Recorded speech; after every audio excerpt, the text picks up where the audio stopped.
10 horas 17 minutos, 2 graus a temperatura, retomando o programa temática de hoje na segunda hora. Muito obrigada para você que nos acompanha, que está junto. Olha, eu já tinha falado no início do programa que hoje nós teríamos uma entrevista especial com uma fonte referência em tratamento, né, e cuidado com a questão do câncer de mama, que está no Brasil, mas atua em Milão, na Itália, né, num centro de referência sobre essa questão aí do câncer de mama. E já vou convidando, antes de dar o bom dia aqui, né, só fazendo uma enroladinha para eu mudar a telinha aqui, deixar bonitinho. Você que está nos acompanhando pode seguir pelo rádio em 560 AM, em 79.9 no FM, mas também agora, a partir de agora, em live no Facebook, já estamos transmitindo. Dá nosso bom dia, então, para a nossa fonte, que é a doutora Sabrina Kaller Ribeiro Fontana. Ela é médica ginecologista, especialista em doenças de mama, está no Brasil, né, por uma atividade que somou um ato de formação no Rio de Janeiro e um ato pessoal aqui em Caxias do Sul. Doutora Sabrina, seja bem-vinda. Bom dia. Bom dia, Beverly. Bom dia, ouvintes. É um prazer imenso, né, retornar a Caxias, a minha terra, né, e poder estar hoje juntos, né, nessa manhã, que eu acho que vai ser, nesse tempo que a gente tem, né, Beverly, eu acho que vai ser bem produtivo, né, Nossa. poder trazer um pouco de informação a mais. Eu acho que é sempre muito importante, né, como Certamente. médico, né, como, enfim, fazendo parte da formação também, né, de muitos colegas, e estando na vida das pacientes, né, no dia a dia, né, das pessoas, enfim, acho que a gente pode impactar deste modo, né? Doutora Sabrina, a gente vai primeiro dar uma passeadinha, né, 2 passinhos atrás, para as pessoas primeiro lembrarem de quem a gente está falando, depois a gente entender a caminhada que fizeste para chegar onde está hoje, né, talvez no maior centro de referência internacional sobre a questão do câncer de mama. Mas a doutora Sabrina, ela é caxiense, né? Ela é aqui de Caxias do Sul, a família base dela está aqui e muito interessante que a doutora Sabrina fez uma jornada pela qual passa pela Universidade de Caxias do Sul, pela qual passa, né, por escrever artigos de outros colegas renomados. Também eu lembro de assinar esses artigos dentro dos livros do mastologista, doutor Ricardo Boff, Isso, né? muito querido. Isso. Aliás, né, coisa boa poder falar de pessoas tão queridas que deixam um trabalho tão importante, né, para a construção dos saberes médicos da cidade. Então, queria que falasse um pouquinho sobre essa tua trajetória que te levou até Milão. Isso. Foi uma trajetória, eu diria, muito importante, assim, né? Como a Beverly comentou, eu comecei a minha formação toda aqui em Caxias, né? Então, desde da formação universitária, depois a especialidade, né? Eu sou ginecologista, então, de formação, e depois entrei, então, no mundo da mastologia, né? E a partir do momento que eu acabei a residência aqui em Caxias, eu tive a oportunidade de já conhecer o centro em Milão. Então, onde esse centro, para vocês entenderem, é um hospital oncológico, né, que fica na cidade de Milão. Ele está completando 30 anos, né? E esse centro foi criado pelo professor Umberto Veronese, que é um dos grandes nomes da mastologia mundial, né? Ele, para vocês terem uma ideia, modificou radicalmente o tratamento. As mulheres que antes iam para uma mastectomia, isso falando uma retirada total de mamas, um tratamento muito agressivo. Ele, através dos estudos, né, das publicações e das análises comparativas, né, de mulheres que iam para um tratamento radical versus um tratamento não tão radical, ele instituiu o que hoje nós chamamos de quadrantectomia, né, ou seja, aquele tratamento que é o tratamento estándar, né, conservador, e que as mulheres têm a mesma qualidade de vida, o mesmo tempo de vida, que a gente chama de sobrevida, né, então isso ficou estabelecido. E aí, esse centro, eu tive a oportunidade de conhecer então, no período, né? E eu fiquei 2 anos, então, como nós chamamos fellowship, né? Acompanhando o serviço, conhecendo o serviço. E depois, a seguir, com a questão principalmente da pesquisa, né? O meu doutorado, eu tenho pesquisas importantes, assim, relevantes nessa área. Eu tive a oportunidade de voltar para lá, porque o meu banco de dados era lá, em Milão. E aí eu passei a fazer parte, então, do corpo clínico, né, da instituição, né, na parte de mama, que é um hospital multiespecializado, então nós temos várias áreas, mas a área de mama é a área que o professor Veronese sempre se dedicou, né, digo que é a menina dos olhos lá, né, então nós temos uma equipe grande, são mais de 30 mastologistas, para dar todo o potencial que precisamos, né? Porque nós temos uma demanda e um número grande de pacientes. Então, assim, eu diria que foi, sim, um percurso não fácil, né? Obviamente, mas hoje eu posso dizer que eu estou inserida, então, nesse grande centro e muito feliz de poder estar hoje aqui, trazendo um pouco Principalmente, eu acho, de algumas questões pontuais, né, que a gente pode estar discutindo agora. Inclusive, muitas pessoas me questionam as diferenças, né, quando se fala em Itália, um país de primeiro mundo, Brasil, como estamos. Eu acho que esse é um grande aspecto, né? Então, eu posso dizer que hoje eu me considero uma pessoa, me sinto honrada, né? Estive agora recentemente no Rio de Janeiro, no Congresso Brasileiro de Mastologia, muito tradicional, trazendo dados lá do nosso instituto, em que nós, como eu comentei, né, fomos pioneiros em várias técnicas, né, modernas, inovativas, sempre pensando na qualidade de vida das nossas pacientes. Doutora Sabrina, disseste que estiveste, então, no Rio de Janeiro, no Congresso. Isso. Veio a convite, veio dar uma palestra, né? Isso, foram várias. Mais de uma palestra. Quais foram os temas que os congressistas, que organizaram, obviamente, quiseram trazer de lá? Porque, obviamente, tem que pensar, tem muita coisa acontecendo, né? Quais foram os temas que são, digamos assim, relevantes e referência e que vieste trazer aqui para os profissionais brasileiros? Então, primeiro eu trouxe o que nós temos de inovação, né? Que foi, nós somos pioneiros em algumas técnicas.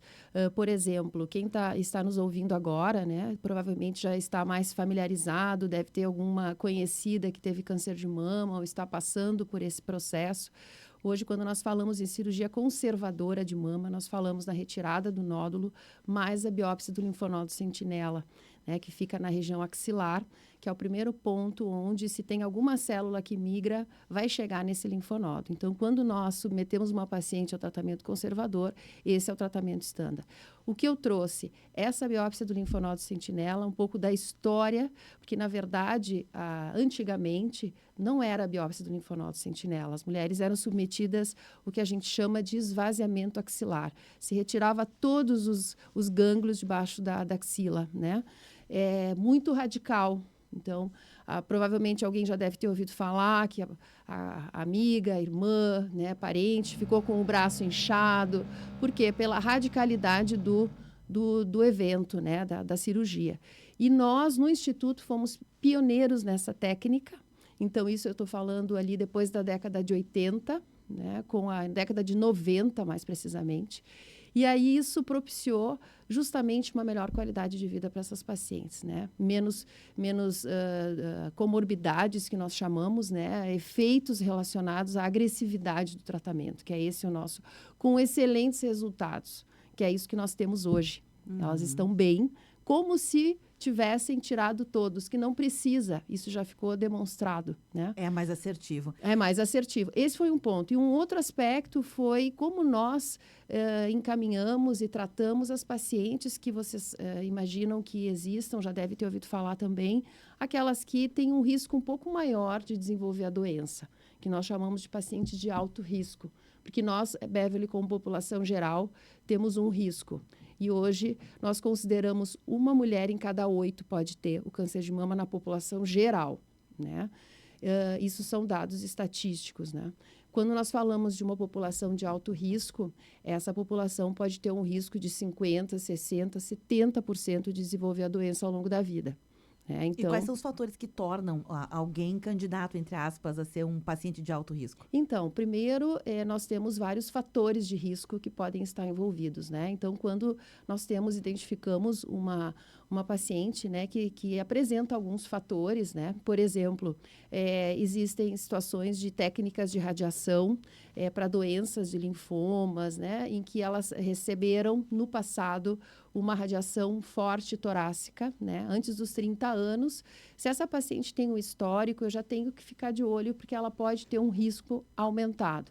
E uma outra situação que a gente comenta, e hoje está muito em voga, né, nós temos que saber como lidar, são as pacientes que, por uma situação, inclusive, de histórico familiar importante, né, tem a mãe, tem irmãs com câncer de mama, acabam sendo testadas através do teste genético, que nós temos indicação para esse teste, né, e nós identificamos uma mutação patogenética em um dos genes, que são os genes que nós mais estudamos até hoje, com relação ao câncer de mama, né? Que é o BRCA1, BRCA2, que são aqueles que hoje são os mais importantes, né? Então, se eu identifico uma paciente que tem uma mutação genética nesses genes, eu sei que ela é uma paciente potencial candidata para um cuidado específico, um rastreamento específico, porque o objetivo é prevenir a doença, né? Então, esse foi um dos aspectos. Nós temos um um processo bem complexo de abordagem dessas pacientes lá em Milão. Mas, de qualquer forma, no Brasil, os principais centros de mama já estão preparados também para receber e abordar e dar a melhor conduta para essas pacientes, né? Vale mencionar que a doutora Sabrina Kaller Ribeiro Fontana, ela é médica ginecologista, ela é especialista em doenças de mama, ela integra a divisão de mastologia do Instituto Europeu de Oncologia em Milão, na Itália. É desse instituto que ela está falando, além de ser mestre em ênfase em prevenção, genética e tratamento do câncer de mama hereditário, por universidade também lá da Itália, né? E tem um doutorado em ciências da saúde com ênfase em ginecologia e obstetrícia. Doutora, pegando esse gancho das suas formações também, a gente pode falar hoje sobre aquilo que é novidade, não só em técnicas cirúrgicas, né? Que aí já é uma situação, precisa retirar. Agora, a pergunta que vem na sequência é, precisa retirar tudo? Não tem medicamentos que avançaram também para que esse tratamento, em algum momento, ele evite ter que ter as técnicas cirúrgicas, chegar um pouquinho antes? Como é que estão os medicamentos, o tratamento medicamentoso? Eu acho que essa tua pergunta é bem pertinente, Beverly, porque hoje foi um dos temas de uma das minhas palestras. Eu considero que nós estamos vivendo uma espécie de revolução no tratamento do câncer de mama, né? Então, daquilo que eu falei, né, de décadas atrás, onde nós falamos em cirurgia demolitiva, né, o quanto isso implicava para as pacientes, inclusive a questão psicológica, uma série de aspectos. Hoje nós estamos vivendo um momento em que o menos é mais, nós chamamos assim dentro da nossa área, né? Então, o menor tratamento, mas eficaz, né? E aí, nessa revolução, eu te trago 2 aspectos. Primeiro, que hoje nós temos o que nós chamamos de terapia pré-operatória, que é a quimioterapia pré-operatória, que se eu identifico uma paciente candidata, um tumor um pouquinho maior, ou algumas características específicas desse tumor, que hoje nós já temos como conhecer, como se chama, todas as características mais importantes, eu posso já submeter essa paciente a uma terapia pré-operatória para que não só diminua esse volume de doença e possa enfrentar uma cirurgia bem mais conservadora, mas também eu vou estar testando as drogas em loco, eu digo assim, para que a gente veja essa redução, essa resposta e que depois essa paciente possa estar, então, seguindo um tratamento de mantenimento, como a gente chama em português, né, de manutenção, digamos assim, para que ela possa manter, né, esse controle, esse cuidado por um certo período de tempo. Além dessa terapia pré-operatória, que eu acho que foi a grande revolução dos anos 2000, que na época surgiu para diminuir volume de doença, submeter a paciente a uma cirurgia menos invasiva, mas hoje a gente sabe que é para testar, inclusive, essas drogas que nós chamamos de imunoterápicos, né? Que são drogas miradas, né? Com base na característica desses tumores, que hoje, principalmente, eu bato em cima dessa tecla que a gente conhece bem com quem nós estamos lidando e nós temos as terapias específicas. Além dessa característica, hoje, que nós temos 2 estudos que recentemente, um foi publicado em março desse ano, que se chama Ensema Trial, o outro é o SOUND, que 2023, da nossa instituição, nós estamos conseguindo identificar aquelas pacientes com os tumores de mama muito precoces, pacientes pós-menopausa, com tumores não agressivos. Claro que nós temos os critérios de inclusão, mas talvez para essas pacientes, conforme essas 2 publicações que são bem robustas, né, com mais de 3.000 pacientes, nós estamos identificando uma população em que nós não vamos mais operar, inclusive, essas pacientes, né? Quando se fala de axila, a gente provavelmente não vai mais tocar nessas pacientes. E quando se fala em tumor muito precoce, muito pequeno, talvez um grupo bem específico, a gente não vai mais retirar, né? E temos também aqueles que respondem bem a essa terapia pré-operatória, né? Tem uns que respondem assim, Beverly, perfeitamente bem, que depois da terapia pré-operatória não existe mais o tumor. Então, tem alguns casos bem específicos que talvez nós não vamos mais precisar intervir cirurgicamente. E, além disso, uma nova terapia que eu acho que também vem ganhando espaço, nós chamamos de crioablação. Nada mais é do que identificar essas pacientes, mas volto a dizer, bem selecionadas, com tumores muito pequenos, já uma paciente já na pós-menopausa, né? E nós injetamos, então, através da medicina intervencionista, né? Uma quantidade nós congelamos, na verdade, esse tumor e ele vai em necrose. Então, essas pacientes também não iriam mais para a cirurgia. Quer dizer, Beverly, é um mundo que hoje nós precisamos reforçar, que está passando por uma grande revolução, sempre de modo positivo, né, para as pacientes. Porque o objetivo é esse, é identificar pacientes que, porventura, são alto risco para que eu possa evitar que elas tenham a doença. Isso já é um primeiro aspecto, né, que não desenvolva a doença, eu quero evitar isso. E segundo, identificar esses grupos de pacientes que eu vou poder ser ainda menos invasiva. Não só na cirurgia, mas com drogas também miradas, né? Que eu possa estar, digamos, matando o tumor, né? Porque até então, tempos atrás, as drogas eram mais gerais, assim, né? Então, elas atingiam também as células boas. Daí porque as pacientes tinham tantos sintomas relacionados à terapia, né? E hoje nós já estamos num outro patamar. No outro lugar. Doutora Sabrina, talvez eu faça algumas perguntas que são talvez até simplórias, bobinhas, mas são dúvidas comuns, então se é dúvida, eu vou fazê-las aqui, né? Uma delas tem a ver ainda com aquela sensação que algumas mulheres têm, com aquele medo, né, genético. Qual o papel da genética no câncer de mama? Quando a gente deve ter uma preocupação, um alerta com essa questão genética, né? Normalmente, quando a gente faz os nossos exames de revisão, os anuais, nos perguntam, tem algum evento na família, alguém já teve? E aí nos dizem, se for por parte de mãe, é importante relatar, se for por parte de pai, nem tanto. O que isso tem de mito de verdade? O que a gente precisa saber disso? Então, acho que é já um aspecto que eu abordei anteriormente, que eu acho que é importante, sim, nós reforçarmos, tá, Beverly? Primeiro que hoje, no atual momento em que estamos, se a paciente vai procurar o seu médico, né, para fazer o seu controle, e essa paciente tem, sim, por exemplo, um histórico familiar importante, isso eu sempre reforço, né, parentes de primeiro grau, principalmente. Então, se eu tenho a mãe, eu tenho irmã com câncer de mama.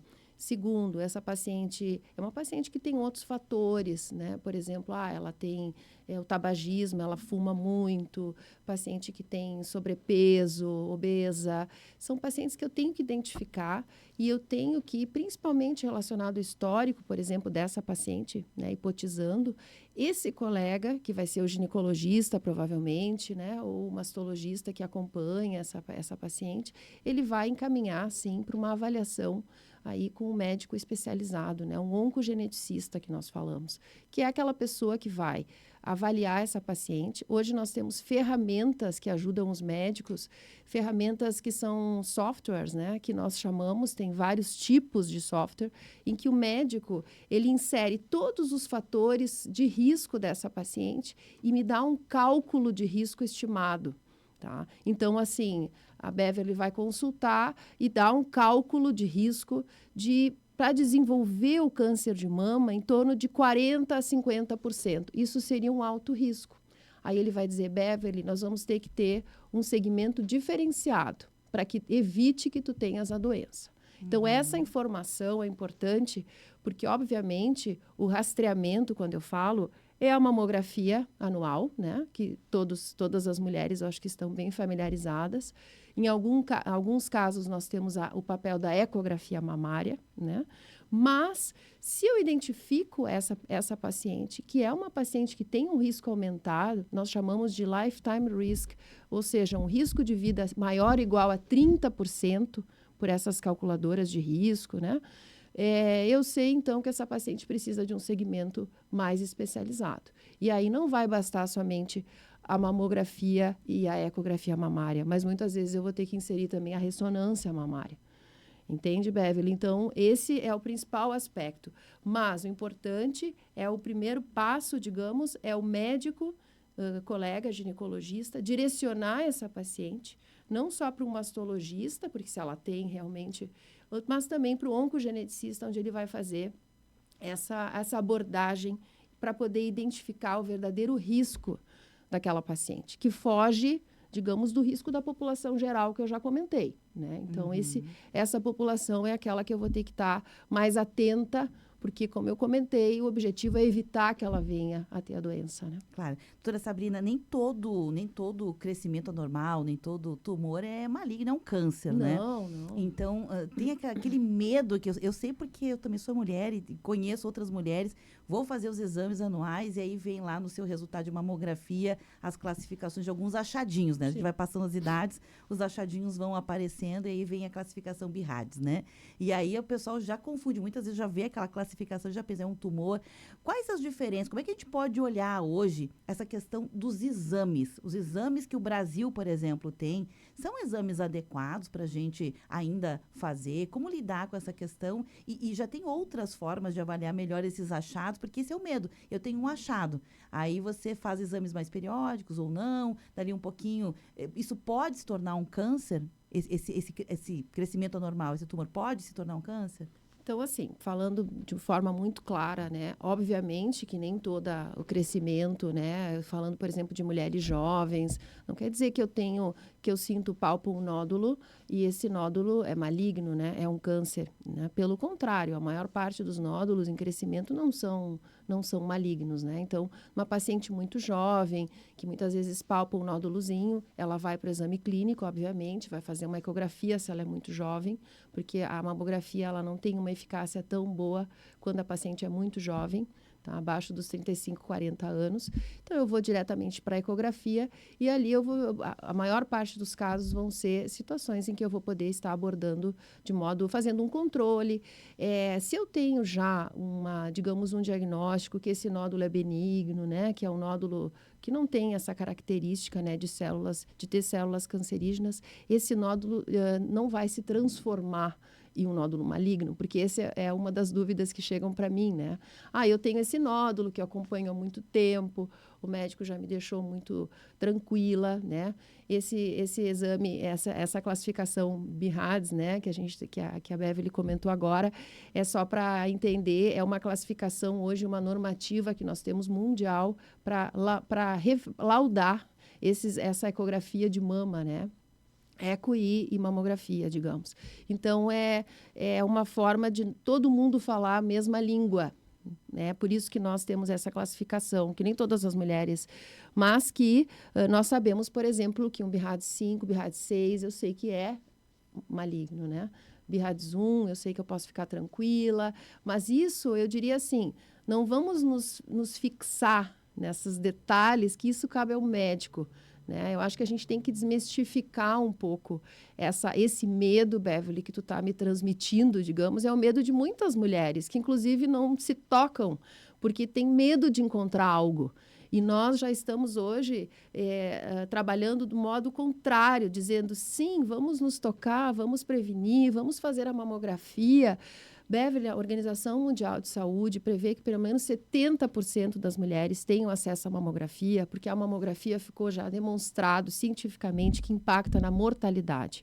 No Brasil, tem regiões que nós não conseguimos cobertura de nem 20%, porque as mulheres não têm acesso, né? Então, eu acho que primeiro desmistificar a questão do acesso é uma questão político-social, porque nós temos, infelizmente, o Brasil é enorme, diferente da região sul para a região nordeste, por exemplo, e que esses problemas eu tenho na Itália também, porque talvez os ouvintes pensam, na Itália tudo funciona, tudo, mas na Itália nós temos um déficit, 56% das pacientes têm acesso. Quer dizer, o restante, acesso, que eu digo, é sim, ter acesso à mamografia, mas também a paciente fazer o exame. Porque lá nós temos uma espécie de busca ativa, elas recebem uma carta em casa dizendo que está na hora de fazer sua mamografia e já vem a data, horário marcado, mas não é toda a paciente que vai fazer. Por quê? Porque nós temos que desmistificar essa questão do medo. Vamos deixar as questões mais técnicas para o médico resolver, eu sempre digo assim, e pensar que se nós detectarmos que seja um tumor pequenininho, hoje é um conceito que eu acho que a gente tem que reforçar, nós estamos falando de uma cura, né? Se ela realmente tem um diagnóstico de um tumorzinho maligno, uma cura que pode chegar em estados precoces, né? De 93% a 100%, dependendo do tipo de tumor. Perfeito. Olha, tem tanto assunto. Eu vou aproveitar hoje a doutora Sabrina, que está aqui, né, em Caxias do Sul, para fazer um monte de perguntas e muita coisa ainda, mas eu vou atualizar o intervalo, tá, doutora Sabrina? A gente tem um intervalo aqui. Depois, na volta, eu já tenho alguns ouvintes participando também com as suas dúvidas. São 10 horas e 42 minutos. Quem quiser fazer pergunta, pode fazer. Aproveita, viu? 10h42. A gente volta logo depois do intervalo. Tua rádio.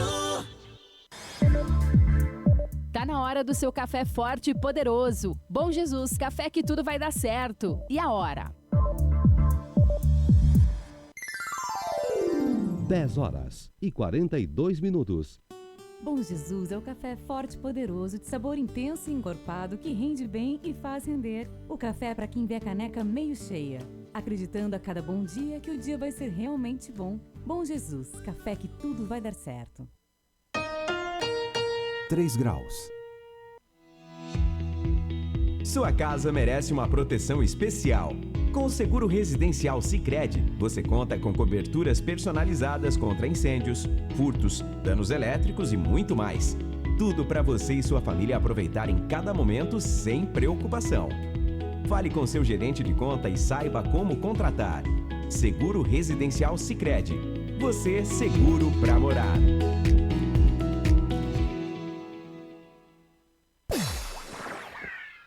É neste domingo, dia 6 de julho, que a galera da Mais Nova desembarca em Flores da Cunha com o super show de Sandro Coelho e a banda Barbarella na 36ª Feira de Inverno de Flores da Cunha. Vai ser a partir das 2 horas da tarde no Parque da Vindima Eloy Kunz, na cidade de Flores. O ingresso e o estacionamento são gratuitos. Aparece por lá, curte o show da Mais Nova e ainda faz compras.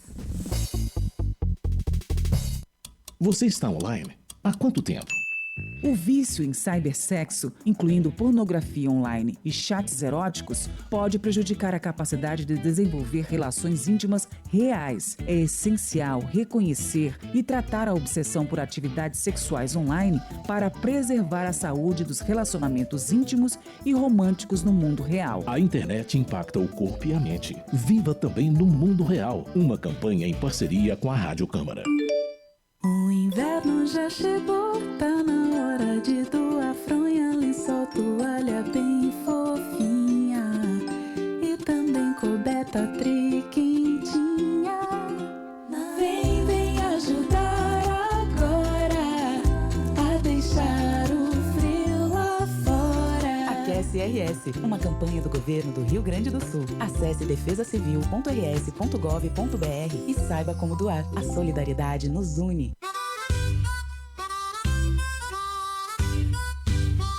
Você merece aquela pizza especial hoje e a Dom Apio está pronta para entregar na sua casa. Mais de 60 sabores preparados com todo o carinho para você aproveitar o melhor de Caxias do Sul sem sair do sofá. Não perca tempo. Peça já pelo WhatsApp 54 3039 0153 e garanta a pizza que você ama. Sempre quentinha e deliciosa. Dom Apio, sua escolha perfeita. A pizza sensação de Caxias. Pede agora. Na torcida, vibramos, reclamamos, choramos, comemoramos, dentro do campinho ou nas arquibancadas dos grandes eventos. Quem ama esporte como a gente, joga junto em qualquer situação. Diariamente, debates descontraídos e informações sobre as últimas do esporte. Na torcida, irreverência e precisão na mesma jogada. Aproveite as ofertas do Super Apollo, válida só nesta quarta, dia 2. Batata doce, R$ 1,49 o quilo no Super Apollo. Cebola branca, R$ 1,99 o quilo no Super Apollo. Colchão de dentro bovino pedaço, R$ 37,90 o quilo no Super Apollo. Super Apollo, aqui você é de casa. Em Bento Garibaldi, Farroupilha e Caxias. A rádio do teu tempo. Tua rádio. Você está ouvindo Temática. O que acontece é assunto.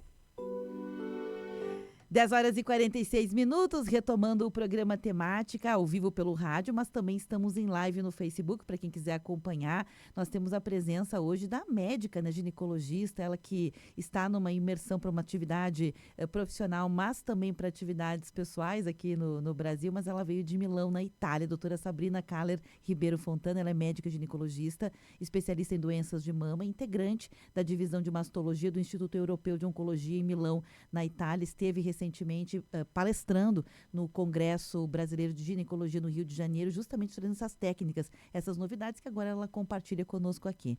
Doutora Sabrina, no nosso segundo bloco, aqui, tem alguns ouvintes participando. Como eu sei que é prata da casa, eu vou rodar, vou deixar não só a pauta médica aqui, mas é que o pessoal gosta muito de participar também. Então, deixa eu ver, vou começar aqui com a Suzana de Anarrec. Ela tem um recadinho em áudio, eu vou deixar rodar. Se tu quiseres pegar o fonezinho, só colocar assim do teu lado, isso, tu já vai escutar melhor aqui o recadinho da Suzana de Anarrec. Suzana, tua conta e risco. Vamos lá.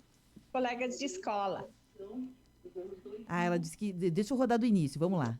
Eu rodei um pouquinho antes. Oi, Deverly, bom dia, Suzana. Eu tô ouvindo a doutora Sabrina, ela é a esposa do Evandro, né? Isso. Manda um abraço para ela e também para ele, que lá, quando nós éramos pequenininhos, fomos colegas de escola. Pequenininhos, pensa. Ela mandou mais alguma coisinha que vamos ver.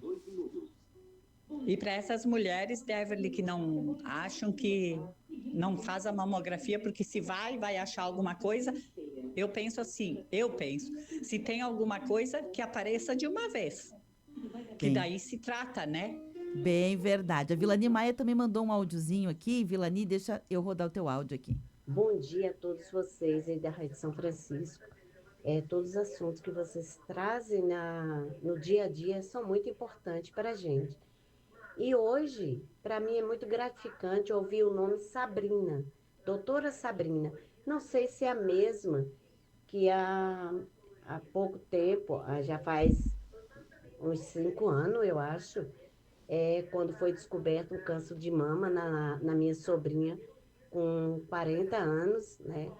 E que abalou a família toda, né? Mas foi Deus que botou a doutora Sabrina na vida da minha sobrinha. Se eu vou falar o nome dela, se for a mesma Sabrina que eu tive a oportunidade de conhecer, acompanhei todos os tratamentos da Valdênia Araújo. Eu acho que se for ela vai lembrar, né? Na época tinha a guriazinha, a Helena, com 5 aninhos. Para nós foi um choque muito grande. A gente pensando que não ia ter volta, né? Mas Deus botou a doutora Sabrina na vida dela, fez tudo. Hoje ela leva uma vida normal. A guriazinha dela já está com 11 anos, né? E ela tem a doutora Sabrina como a santa aqui na Terra. Ai, que bonito esse recado, né, doutora Sabrina? Eu vou dar uma paradinha aqui, só pra gente ponderar que é essa história de muitas mulheres que perdem para o câncer por falta de acesso de tratamento adequado, etc.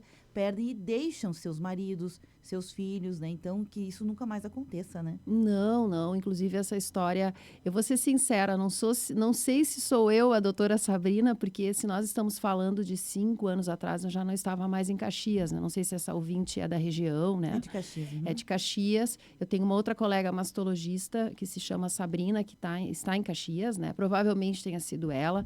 Mas independente, né? Eu quero dizer para essa ouvinte que, primeiro, o impacto, né, do diagnóstico ali precoce dessa familiar, né? 40 anos, que é isso que eu comentei. Pacientes muito jovens. Nós temos hoje, abaixo dos 40 anos, nós temos cerca de 6% dos diagnósticos, né? Então, assim, esse número vem crescendo. O impacto, no caso dessa família, essa paciente com um filho pequeno, e hoje, como a ouvinte comentou, ela está muito bem, obrigado, e é isso que nós queremos, né? Claro. Que essas pacientes vivam bem, vivam como eu já comentei várias vezes aqui, com qualidade de vida. Eu sempre digo, bola para frente, né? Vamos seguir, a vida continua, elas têm que ter autoestima, elas têm que se sentir bem, elas têm que se inserir no mercado de trabalho normalmente, como elas vinham fazendo. Quer dizer, não pode ter um efeito negativo tudo isso, né? Certamente. Doutora Vera Lúcia, ela faz uma ponderação. Ela diz o seguinte aqui, doutora, birrádios, né? 1, 2 e 3 são benignos. Mas tem algum outro tipo de exame que a gente deva fazer para ir mais além? Ela faz mamografia e ecomamária todos os anos. Então, é como eu comentei, eu acho que nós temos que individualizar, né? No caso dessa ouvinte, o rastreamento para a população geral. Nós estamos falando em mamografia anual, que é como aquilo que a gente já comentou anteriormente, e ecografia mamária, né? Principalmente pacientes mais jovens e que nós temos a mama, nós chamamos mama densa, esse aspecto acho que já veio à tona também, né? Para muitas pacientes isso volta como terminologia, porque é aquela mama muito glandular, que é o aspecto da paciente mais jovem e vai perdendo um pouco essa característica ao longo da vida. Se essa ouvinte se enquadra em algum daqueles critérios que eu comentei, né, que tem um risco aumentado, aí sim ela vai ter que fazer um segmento bem personalizado e como a gente já veio à tona antes, provavelmente vai ter que ser inserido uma ressonância magnética ou um exame um pouquinho mais, que nós chamamos de tomossíntese. Quer dizer, cada caso é um caso. Quando eu falo em população geral, são essas pacientes né, em termos de população que não têm o risco, tem o risco igual, né? E então, nesses casos, o que é preconizado, né, Ministério da Saúde, Sociedade Brasileira de Mastologia, é a mamografia. Em alguns casos, inclusive, a ecografia de mama. Né? Não precisa ficar... Eu tenho aqui um divisor de águas, né? Aquela que não quer fazer exame. E aquela que quer fazer a mais. Isso aí. E aí, lá na Itália, inclusive, muitas vezes acontece da paciente chegar para nós, aquelas que estão em tratamento, com exames adicionais que para nós não modifica em nada. Que muitas vezes é um médico familiar que pediu. Lá nós temos a figura do médico de família, né? E que chegam para nós e nós questionamos, olha, esse exame não tem nenhum efeito, né? Então, esse também é o cuidado. Por isso que é importante estar num centro especializado. Eu chamo a atenção que o Brasil hoje tem mais de 240 centros especializados em tratamento do câncer de mama. Esses centros têm que ser centros multidisciplinares, né? Então, o radiologista que faz mama, o oncologista que trabalha com mama, o cirurgião. Na Itália, nós temos também essa divisão, que são centros que têm que ser categorizados e especializados no tratamento, né? Tenho 2 minutos de programa, doutora, e muitas perguntas, então eu vou tentar sintetizar aqui. A Isabel pergunta, calcificações mamárias devem preocupar? E junto com essa pergunta, já faço aqui aquela que é dúvida. Outros eventos, como ovários policísticos, pólipo no útero, que é uma coisa comum, menopausa, que é terra de ninguém para a mulher, a questão de miomas, tem relação com a possibilidade de um futuro evento de câncer de mama ou algum evento nesse sentido? Então, respondendo à primeira pergunta, quando nós encontramos casualmente, né, porque calcificações a gente vai encontrar na mamografia, tá? Diferente da ecografia, a mamografia ela tem uma acurácia, né, a gente vai conseguir ter essa sensibilidade maior e detectar as calcificações. Geralmente, as calcificações são eventos benignos, né, mas assim como os nódulos, existem alguns tipos de microcalcificações, alguma forma de agrupamento diferenciado que o especialista vai conseguir nos dizer, em que nós temos sim que ir mais além. Aí nós geralmente procedemos com uma biópsia, mas volto a dizer que a maior parte dos casos não é maligno, né? São situações benignas, tá? Que às vezes um controle basta. Mas, se é um caso que eu vejo que tem alguma, eu vou encaminhar para uma biópsia, e aí sim, geralmente associada a tumores de baixa agressividade, tá? E a segunda pergunta, que era a questão dos outros eventos, miomas, então, essa também é uma pergunta, né? Esses eventos todos, por exemplo, mioma uterino, ovário policístico, nós não temos uma relação específica como fator de risco para câncer de mama. Pós-menopausa, eu não posso dizer que é um fator de risco, mas o que eu posso dizer, eu acho que como nós temos pouco tempo como mensagem, pacientes na pós-menopausa têm que ter muita atenção com a questão do controle de peso, atividade física regular, e isso eu estou falando conforme a Organização Mundial de Saúde, de 150 a 300 minutos de atividade física por semana, regular. Por quê? Porque esse já foi identificado como um dos grandes fatores de risco para câncer de mama. Então, hoje, nós temos uma tríade, que eu digo, né? Que são 3, que eu acho que nós temos que se atentar, e aí eu digo que pós-menopausa pode ser um fator nesse aspecto, é a questão do peso, do controle de peso, o tabagismo, né, o fumo e o álcool, que já foi, inclusive, estabelecido, né, as pesquisas demonstram que tem um efeito para todos os tipos de tumores, mas para mama, o álcool em específico, tá? Porque tem toda uma variação da questão hormonal, tá? Então, chama atenção para isso. Doutora Sabrina, eu preciso encerrar, ficaria aqui a manhã inteira conversando. Muito obrigada por ter cedido o seu espaço de agenda, que é um espaço de visita à família dedicado a isso, para estar aqui com a gente, disseminando essas informações e desejar, assim, sucesso nas pesquisas, porque o teu sucesso profissional é garantia de saúde para todas as pessoas, para todas as mulheres. Obrigada, viu? Laura, eu que agradeço, tá, Beverly? Foi muito bom estarmos juntos. Eu fico à disposição, né? Sempre que a gente puder estar agregando na vida das pessoas, por que não? Tá? Meu muito obrigada. Valeu, gente. Eu preciso realmente encerrar o programa. Ele fica por aqui. Na sequência, vem as notícias da hora. Atenção, emissoras da tua rádio. Em 5 segundos.